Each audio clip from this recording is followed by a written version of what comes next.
Suppose I give f from R into R by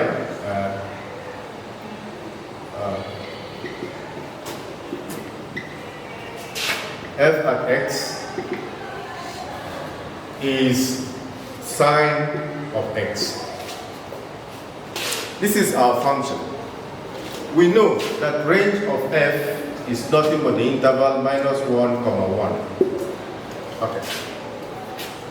Now, if I define g from R into R, g of x is equal to x raised to power 2. The question is, who is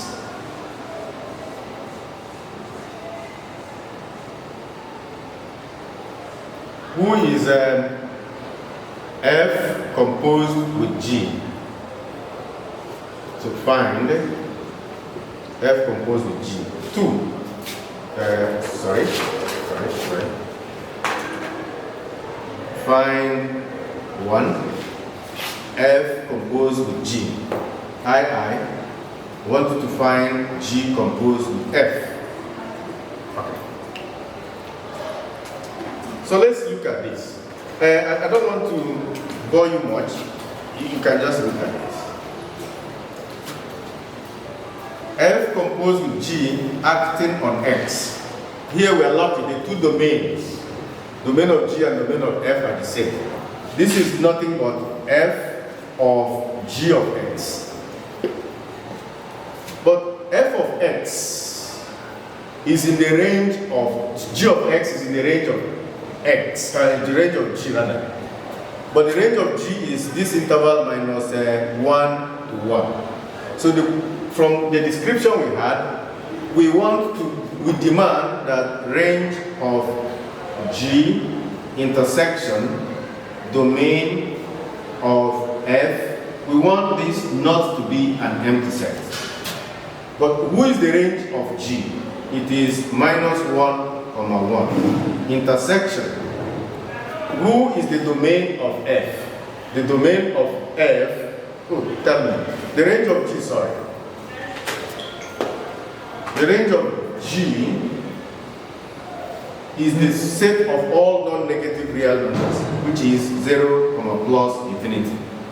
Whereas domain of F is nothing but the whole of R.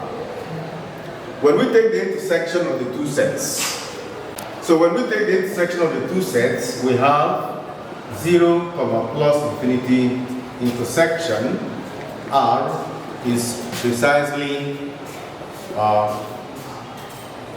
0,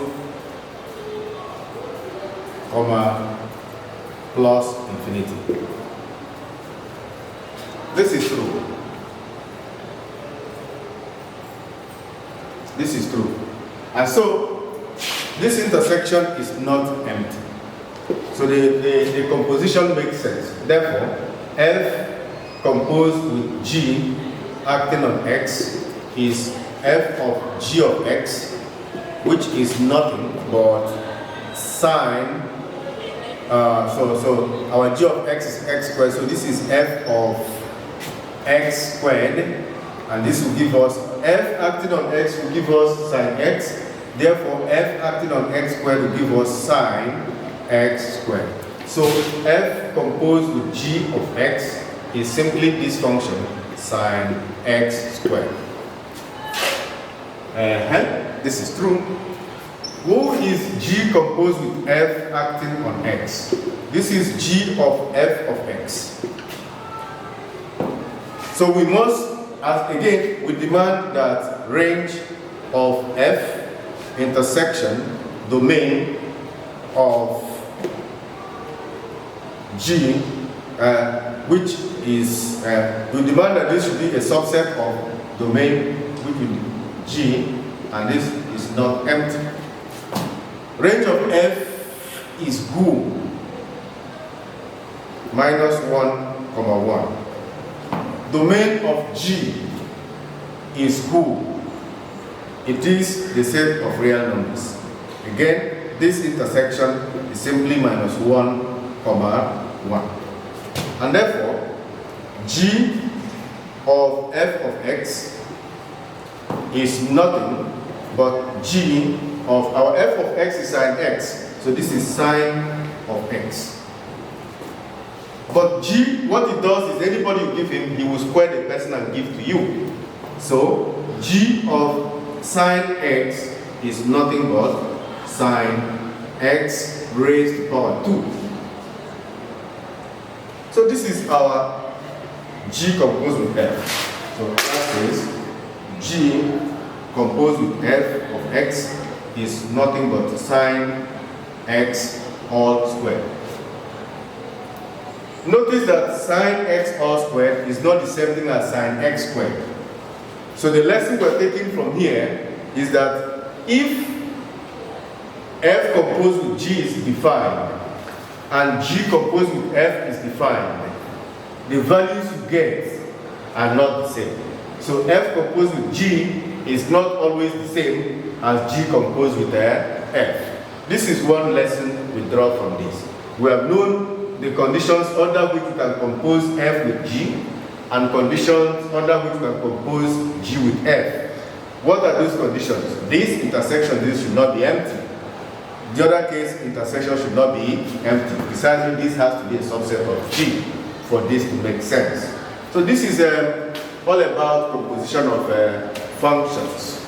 So you have many examples and many problems to worry about, and then as more problems, the more problems we solve on this, the more knowledge you get about it. All right. So exercise. I take f of x to be 1 over x.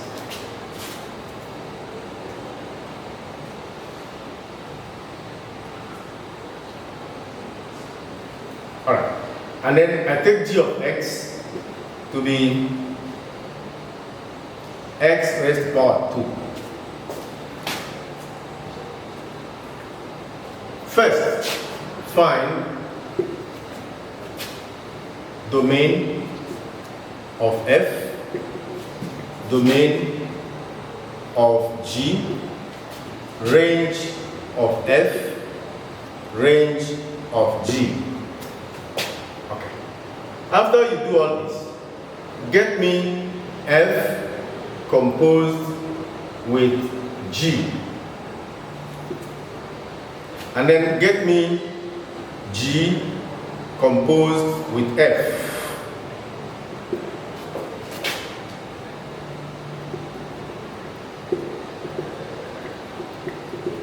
Next, I want you to find f multiplied by g. Also find g multiplied by f.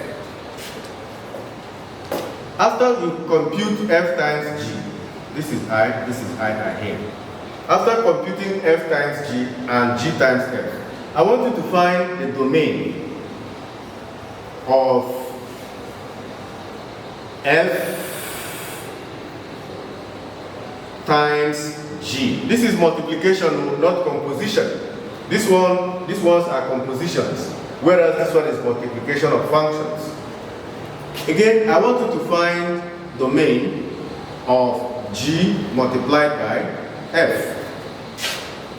When you do all this, you will observe something about the domain of f times g and the domain of g times f.